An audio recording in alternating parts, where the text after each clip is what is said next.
Tuan-puan, ini ialah gold bar 100 gram keluaran Public Gold. Ketulinan dia 999, harga dia hari ni lebih kurang RM56,000.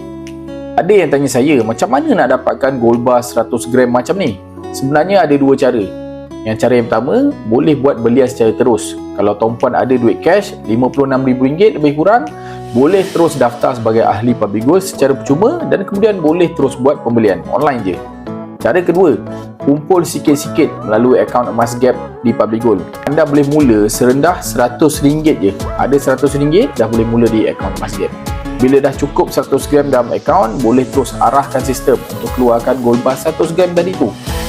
Untuk pengetahuan tuan-puan, kalau emas tu lebih daripada 21.25 gram, tuan-puan perlu buat appointment kat mana-mana cawangan Public Gold di seluruh Malaysia untuk ambil emas yang dibeli tadi.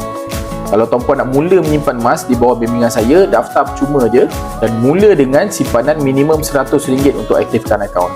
Link saya letak di bio.